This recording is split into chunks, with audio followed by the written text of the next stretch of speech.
Well, I wanted to see what's your favorite thing about Andrew Yang? It was nice chatting with you, Tranquility. Take care. That's fine.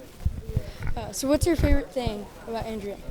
Oh my goodness, it's difficult to choose, but a big part of it is what you've got on your card, Phoenix. Is this is the math candidate, the Make America Think Harder candidate, and one thing not a lot of folks know is I believe math is actually a backronym, meaning that it didn't stand for Make America Think Harder in the beginning.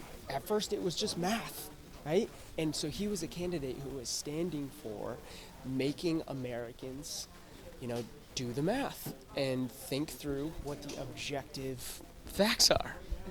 So I think that's so important in our politics because politics is so emotional, and we need somebody like Andrew Yang to get people to calm down and just look at the numbers and make the best decision based on the numbers. And what policy of his do you think would help with that? Is there a favorite policy of yours? Sure. I think that there's, one of the things that's important for us to keep in mind in politics is that there's never a simple answer, right? Build a wall in 2016 is a simple answer, right? It's a silver bullet, but silver bullets don't work. We need silver buckshot. We need all the policies. But I do love universal basic income. I think $1,000 a month for American adults will do so much. I think it'll help liberate women, for example, who are stuck in maybe abusive relationships and they need to be economically empowered to get out of that.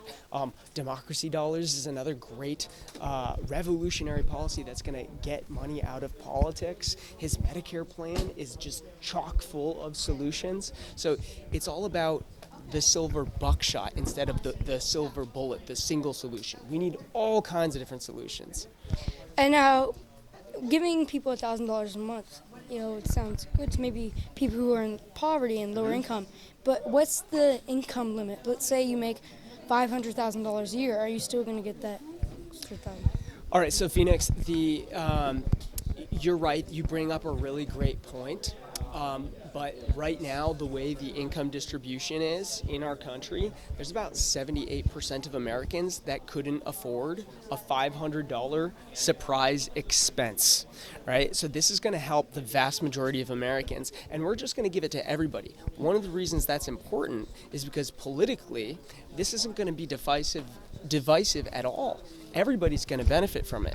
So people aren't going to say, hey, that's helping them, but it's not helping us, right? If you just make it a birthright for all American citizens, it's something that you are born into, then it's something that we can all be united by, right? So people who are very wealthy, they will get $1,000. But if you think about it, $1,000 doesn't do much for super rich people, but it does a lot for people who are living paycheck to paycheck. And let's say you have immigrants that aren't citizens and they come here undocumented. Would they get the $1,000 since they live here? It will only go to American citizens, but Andrew Yang is also setting up a pathway for immigrants to become citizens. Well, thank you so much for your time. Yeah, absolutely, Phoenix. I'll reach out. I also have